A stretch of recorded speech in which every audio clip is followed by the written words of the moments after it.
I was scrolling through TikTok earlier today when I came across a video I couldn't help but click on. It was a video of a young woman battered up, beaten up, bruises all on her face, and she was alerting the public that she was recently kidnapped by a Lyft driver and she had to escape, which resulted in her bruises. But it took me about 10 seconds to realize I was watching a crafty, spineless scammer. But it's not until I got done watching the video and found some other information that truly confirmed this person is a disgusting scammer who was making a mockery out of surviving kidnapping. Hey guys, so I'm making this video to spread awareness. I'm just gonna cut to the chase.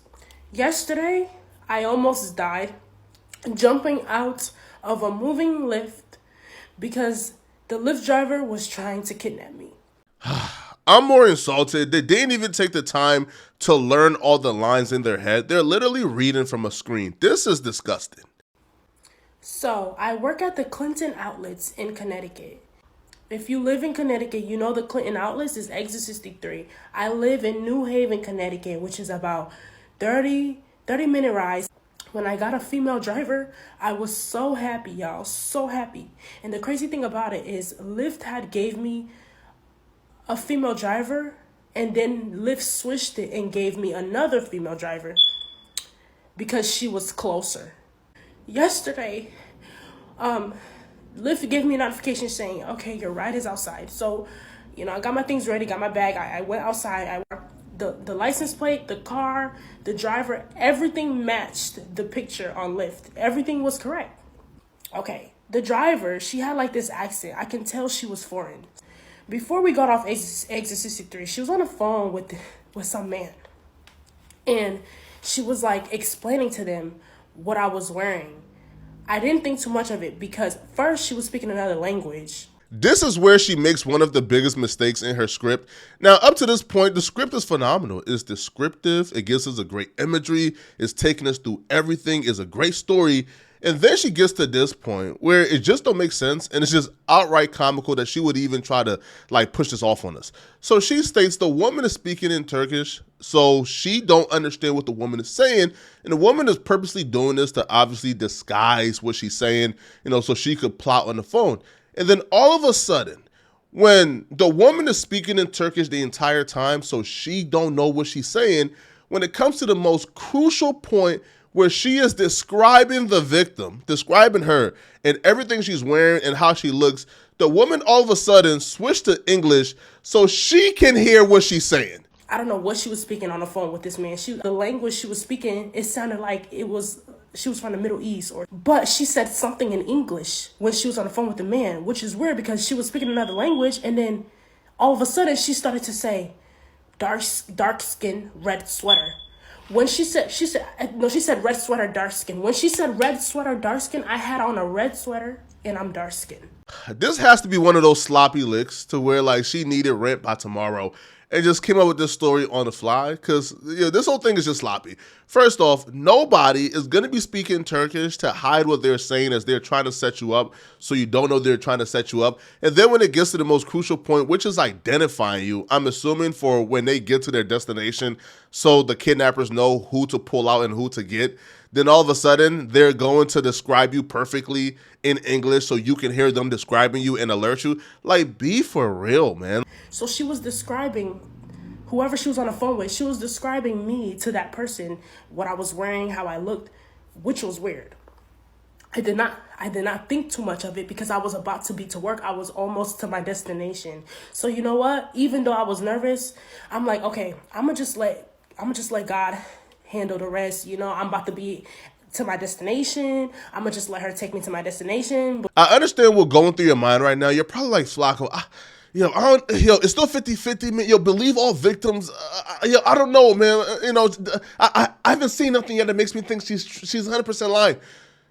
Oh, I understand. But this next part, unless you're just a total fool and naive, will almost certainly open up your eyes. We got off exit 63.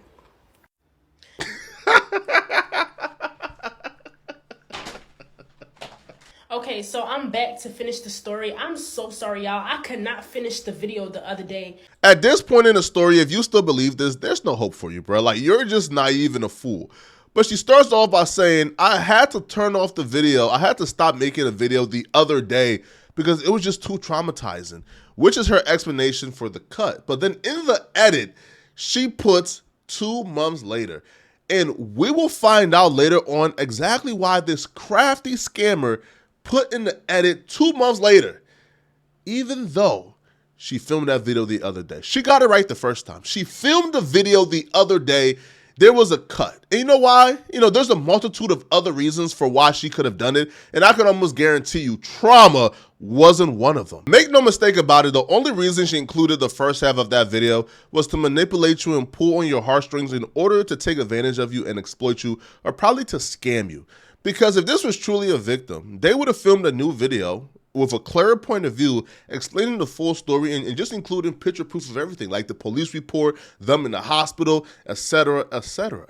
I was not right emotionally. I had a lot on my plate. Everything was, the incident happened. That is why my face looks better. But the damage is already done. The trauma is still there. Let me finish the story. Emotional trauma is not why. This is a class manipulator who understands if you're going to come out with a claim this bold, then you have to have receipts, and people are going to demand receipts.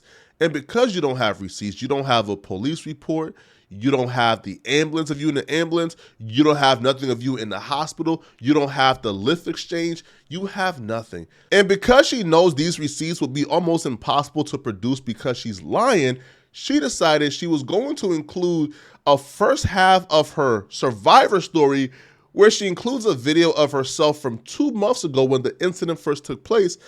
But that's just cap, right? This is all manipulation. This is like a criminal watching How to Get Away with Murder and then using what he learned from those videos to include it in his crime to get away with it. This is someone, Andrea, who watched other scammers get exposed on TikTok and seen the flaws that they had in their story and how they were able to get caught. So she took those lessons from those scammers who got caught and tried to include it in her video so where she could get away with it. But she's not that smart and she made a lot of mistakes. Okay, so we got off exit 63.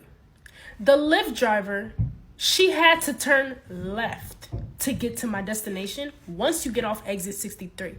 The Lyft driver had her left turn signals on. Mind you, she had her left turn signals on. So she knew, even she knew she had to turn left. Even the GPS told her she had to turn left. Guess what she did? She ended the ride and got back on the highway. We were almost to my destination. She got back on the highway while I was still in the car. I'm like telling her, ma'am, you passed my destination. What are you doing? This lady did not say nothing. I'm like, girl, what are you doing? She told me to shut up. She didn't have to tell me nothing else. I jumped out that car so fast. I jumped out the car while it was moving. That shit hurt so bad. I thought I was going to die. I'm a little ahead of the story, so I know the date that she claimed this took place. She claimed it took place 2 months ago on June 12th, and she said that she jumped out of a moving vehicle, and she showed you guys the bruises, right? She showed her face and how the bruises was there and how she was all battered up. Now, if you jump out of a moving vehicle, I can almost guarantee you're going to have bruises on your legs, on your arms, on your body, and not just those BS makeup marks and on your face, right? Well, she dropped a video on June 25th. This was about 13 days after she claimed the incident took place. Now, this is her making a video where she's selling a boot, right? Like, let's skip forward real quick, man, right? Like she's selling these little red boots and stuff, right? Cool. Do y'all see any visible marks on her legs, on her knees? Not at all, right? Come on, listen, man, come on. Yo, you would think if you jump out of a moving vehicle, yo, you'll be in much worse shape than this, especially, yo, you jump out of a moving vehicle where she's speeding down the highway. Come on, look. So think about it. We seen a video that she provided, right? The first half where she was all bruised up. This is the legs of somebody 13 days after the incident who jumped out of a moving vehicle. Also to understand, right? This is the person who's dropping like video tutorials trying on boots. This is the person who claims that she was so traumatized While filming that video, she had to wait 2 months before she could revisit anything. So you could film videos trying on Boost, but you can't finish the video from 2 months ago? Because she was going fast. Like, you know, when somebody's trying to kidnap you, they try to go fast. They try to, like, get away with it fast. That's how fast she was going while I was jumping out the car. You know, that day, I thought I was never going to see my mom again. I thought I was never going to see my dad again. I thought it was it. Like, it felt like a movie, y'all. It felt like I was in a movie. Like, I keep replaying the scenario in my head. When I jumped out the car, all I can remember is holding my head. I was bleeding out my head. I was bleeding in my other parts of the body, but it was mainly in my head. And I was holding my head while I was walking to the plaza because I needed to go somewhere where there was a lot of people, just in case she tried to come back and, you know. So I just walked to the plaza. It literally took me like 10 seconds. That's when I called the cops. Mind you, this incident happened a couple days before my birthday. I thought I wasn't gonna make it home to spend time with my family for my birthday. Like, I really thought that I was going to die. Tell me why, while I was walking to the plaza, it was so many cars out there, nobody stopped for me. Nobody stopped for me. Nobody asked me if I was okay. Luckily, I had the sense to call 911 myself. But what if I couldn't call 911? Who gonna call 911 for me? We can ignore that fake attempt at trying to cry. You called 911. Where's the police report? You mean to tell me that 2 months later, that Lyft driver hasn't been spoken to, haven't been arrested, haven't been talked to? She's still out driving Lyft and putting other people at danger? It just doesn't make sense whatsoever, like, at all. And you could, listen, man, maybe it's because, like, I have, like, a clear scammer reader, bro, and we've been doing this now for a while, but this person clearly, right, is a scammer, right? They're clearly full of BS. They're clearly trying to conjure up emotions that's not there. They're clearly just lying. But we will soon find out exactly why she's going through all this trouble pretty shortly. You see what I mean? If I see somebody just jump out the car, if I see somebody bleeding out their head, crying, walking to the plaza, I'm gonna stop the car and ask them if they're okay. Especially if it's a young girl like me. Clearly, I just went through hell. So the fact that none of the cars stopped for me, they was all looking, y'all. When the cops came, the paramedics came. I got in the ambulance and I was transported to Yale New Haven Hospital all the way from Clinton. Mind you, I didn't even realize I was losing my memory until the paramedics asked me what my age was. I couldn't answer. I didn't even know how old I was. That's how bad my memory was functioning. I think it's because I was going through so much trauma. So he asked me how old I was. I didn't even know. But then I remembered, wait. He asked me when my birthday was, and I'm like, wait, my birthday's coming up. I said to him, June 25th, 2001. Like, I was so uncertain. And then she finally revealed what this is all about. This is her trying to scam $12,000 out of her audience. Now, she claims that her medical bills totaled up to $16,000, all because of Lyft. Yale Hospital charged her $11,868 for all the tests they had to perform the day she was transported to the hospital after she jumped out of the vehicle. She claims that her insurance cannot cover everything and she has no idea or no other choice on how she's going to pay this. Then she showed it this medical bill summary on her TikTok to prove that she was actually charged for this and she's not scamming and lying. A scammer this manipulative and crafty will always be ahead of their tracks, but here's why a lot of people don't believe her, including myself, is because she has a well-documented track record of scamming people as well as faking her lifestyle, including videos and pictures and other things, and she got exposed by people who have known her for a really long time. Now, before we get into her well-documented history of scamming people, let's get into how she has faked her lifestyle, faked receipts in the past. Somebody who has worked with her in the past will say, this is my ex-client. She lied about having a BBL. She lied about living in a high-rise in Atlanta. She lied about being included in Jada Cheese pop-up event. She would screen record girl stories and put her voice in the background as if she was there. Somebody who will go this extent to lie about their lifestyle can never be trusted at all. This is an old picture of me doing her hair in New Haven, Connecticut, and she posted as if she was in Atlanta talking about Jada come home tomorrow. Too much going on right now. I'm still getting my hair done, so bear with me. Jada comes home tomorrow. It'll be easier for the both of us. Too much going on. Yo, she is psychotic. Yo, she is literally a mad person. You're lying about being in Jada's crib and being Jada's friend when you're in Connecticut, and to do this, knowing somebody is next to you and know you're lying is crazy, right? Here's one of the girl stories she would post and put her voice in the video as if she was with them. This is sad and sickening. This is extremely sad, y'all. Please be aware of this orangutan be out here catfishing the whole Atlanta. Nobody knows this girl. I've never seen her a day in my life. Her whole Instagram is a lie. She was begging to work for me, and I didn't want to work with her because the hoe was slow, so she got mad and said I'm a hater, and now I owe her $20K. This girl probably never seen $10K in her life. I'm really scared. This girl has made a whole scenario up like we were friends and some more ish. Now she blocked me off her page, but is tagging me and posting knowing I can't see them, like she arguing with me. Yo, she gotta really be mentally ill. Again, any person who will go to this extent, yo, she made up an entire scenario about a girl in Atlanta she doesn't know, faked an argument for people to see, made up and edited receipts to make them think that she's some type of person who's in Atlanta, who's lit enough, right, to have beefs and quarrels with girls who are really popular in Atlanta. This is a mad person. She's sick, but it doesn't stop there, right? It doesn't stop there. She posted a video that Jada Cheese posted of her son. And she posted this video with a voiceover to make people think that she was with Jada and her family.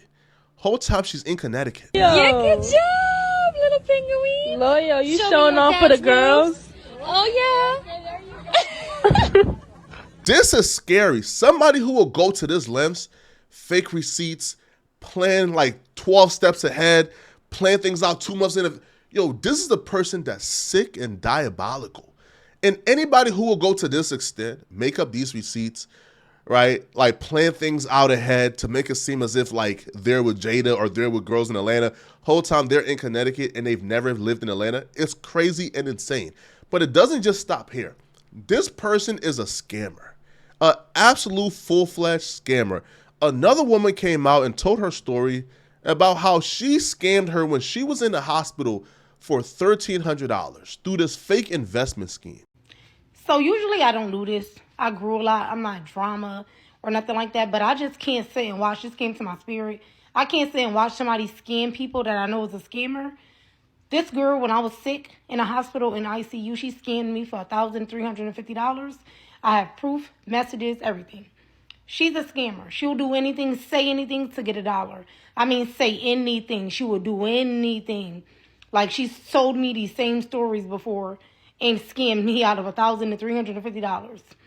So be very careful with this story that sound so believable. And even if it is, may God bless her. I don't wish bad on nobody. I would never wish death on nobody. But at the end of the day, she's a known scammer. I'm from New Haven.